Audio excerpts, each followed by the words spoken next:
Guys, welcome back to the Kiwi MMA channel. This week we've got a video instead of a live for the UFC Apex 95 Tybura vs Spivac 2 predictions. I'm going to try to keep this short and sweet because I realise this card is not great, and yeah, hopefully under 10 minutes for the whole lot. Quickly just run through what happened last week at UFC Abu Dhabi, Sandhagen vs Umar Nurmagomedov. Pretty good week overall. 9-4, which I'm pretty happy with. Getting the Hughes Dudakova, which I can live with that. Alvarez Brenner, again, I can live with that. Bit disappointed. I don't know why I picked Ferguson. It was a bit of a mistake, and I potentially should have seen the Umar win coming. Those two, I think I kind of let the emotion get the better of me picking them. But yeah, anyway, it is what it is. Tight 10-fight card this week. With the Apex 95 card. Yeah, so let's get into it. Just for the prelims, starting off with Stephanie Luciano versus Talita Alencar. Not a hell of a lot on either of these two girls. They've got basically identical records. So essentially, because they drew on the Contender Series about a year ago, and then since then, Alencar, I believe, has won a fight in the UFC, and Luciano, has not fought at all. So I'm almost like kind of using that as my logic to go Alencar by decision. Basically, she's been busier. She's had a fight since then, I believe. They're about, because Tatiana Alencar, she's 5 foot flat, and I think Luciano, yeah, she's 5'6", so she's going to be quite a lot bigger. But I think taller anyway. I think Alencar's going to have the power, strawweight, as in like physical power. Yeah, so Luciano, she hasn't fought since that draw, and before that she's on Jungle Fight because that was on the Contender Series, that draw I think I mentioned. And then yeah, Alencar has got that win in the UFC since then, so I'm going to go her by decision. In the next fight, Yusuf Zalal vs Jano Aarons. Here you can see the odds there from the UFC site. Quite a big favourite is Yusuf Zalal, therefore I will be going him by decision. I don't think he's got the finishing potential necessarily to get rid of Aarons here. I think he'll hang around, but yeah, I think Zalal will win. Let me just quickly check Yusuf Zalal. So they're both 14-5. That's right. They're both 14-5. I think Zalal has had a bit of a break from the UFC. He has had a recent fight earlier this year in the UFC. But before that, he got cut after a loss to draw to Damon Blackshear in 2022. And before that, he was on a 3-fight losing skid against Sean Woodson, Seong Woo Choi, and Ilia Topuria. So not necessarily the worst run ever, but obviously he got cut because of that, going 3-0-1 in those ones. But I think he's back now, and I think he's got enough to get past Jano Aarons here by decision. Once again, in the next fight, I will be going for Carl Williams by decision. I think it's going to be quite a decision-heavy card this time. I just don't really see either of them getting rid of each other. Carl Williams is a fair favourite there.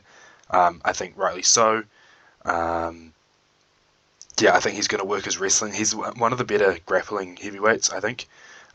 He's got notable wins against Justin Tafa, Chase Sherman, Lucas Brzeski, sort of some names that are somewhat familiar anyway.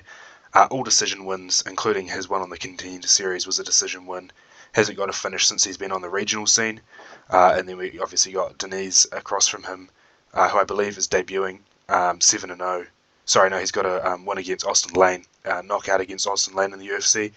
And before that, he got a knockout on the Contender Series. So perhaps maybe you can see the 7-0 Denise getting a knockout, because all of his wins have been by knockout. Perhaps if you can see a finish, it would be him. But I think Carl Williams is going to have too much for him and end up getting that win by decision using the grappling. Next up, Carol Rosa versus Penny Kianzad. A reasonably close fight, but I think Carol Rosa's got the better skill set here.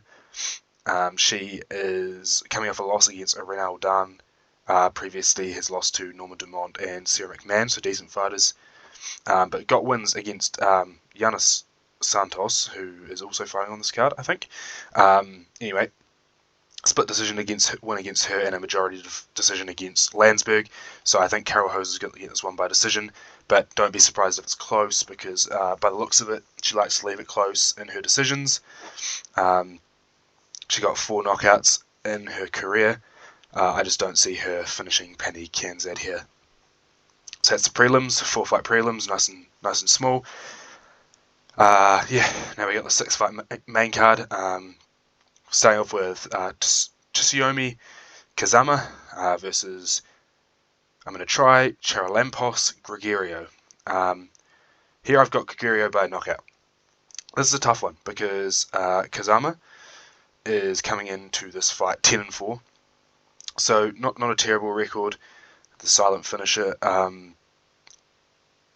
He came off the UFC road to UFC with a decision win there, and he's been knocked out in both of his UFC fights against Rinya Nakamura and Garrett Armfield, respectively.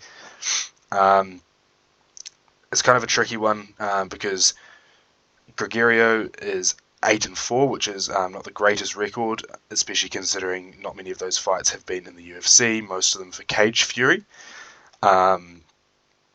Got a knockout win on the Contender Series, and then a decision loss in his UFC debut earlier this year.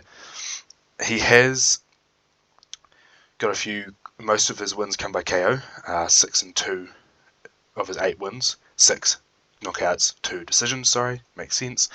But yeah, I've got him by knockout here. I think he's going to get it done. I don't know, I just like him, got a bit of a feeling. Kazama has been knocked out 3 times, coming off back-to-back knockouts, and Gregorio's got a bit of a track record of getting KOs on the regional scene, so I'm going to go for that there. Anyway, next up, Giannis Santos versus Chelsea Chandler.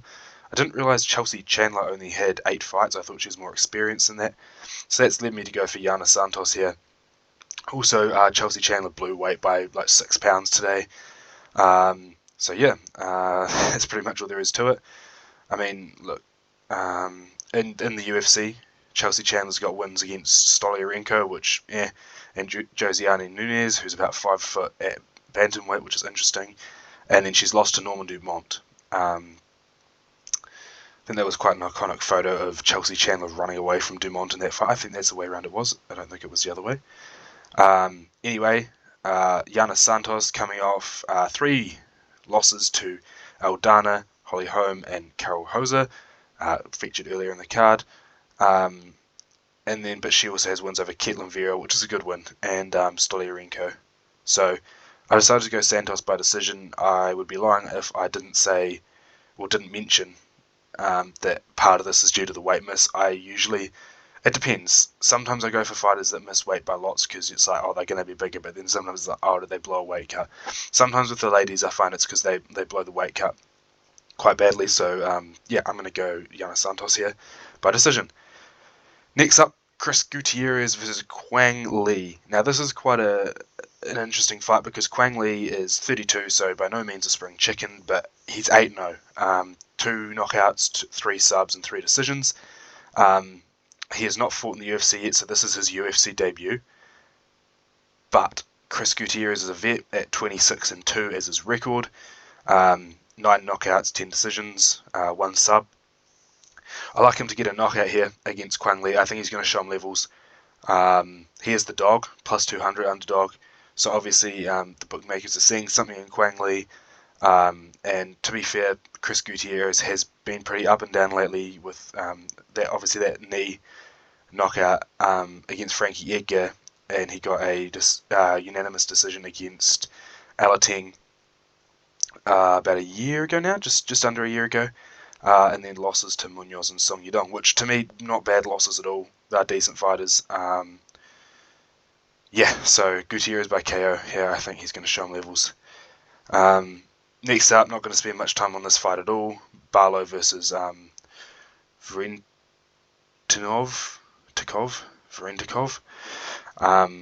Sorry, I can't pronounce that name. There's too many different sounds in it.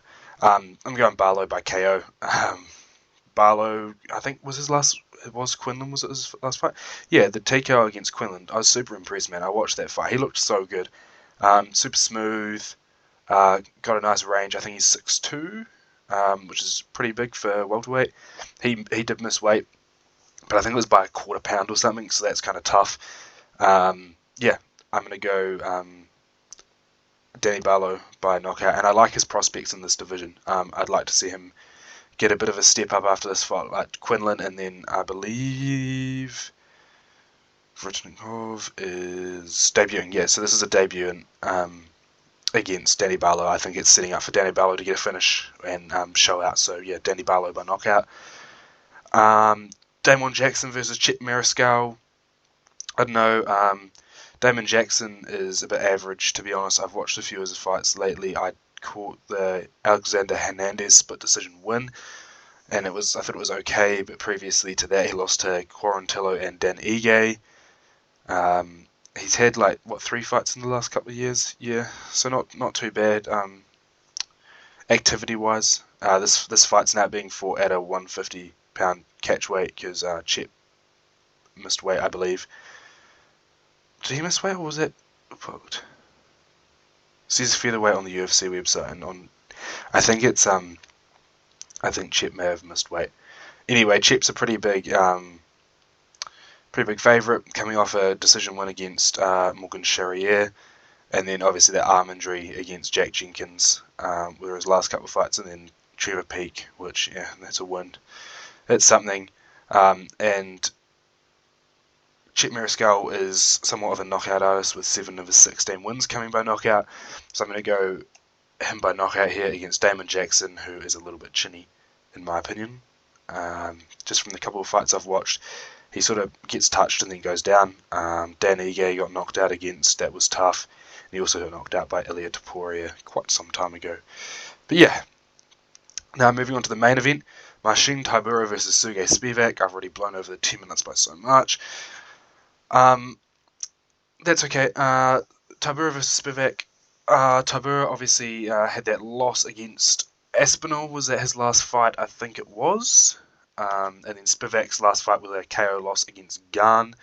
No, Tybura has a win against Tuivasa since then. My bad. Before that, it was a loss to Aspinall, but he's got wins against Ivanov, Romanov, Walt Harris, Greg Hardy, Ben Rothwell, sort of guys you'd expect him to beat. He's been in the UFC a while. Worth mentioning also, he beat Sergey Spivac last time they met back in 2020. The only 2 guys he's lost to since 2020, the start of the 10-year cycle.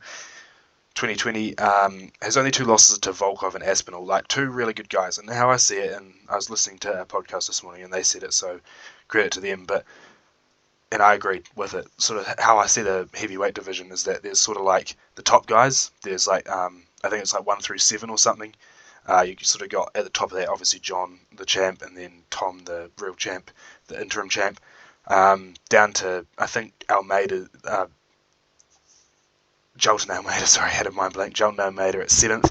You got these 2 guys at 8 and 9, Tybura and Spivac. And then under them you got Tuivasa, Derek Lewis, and those kind of guys.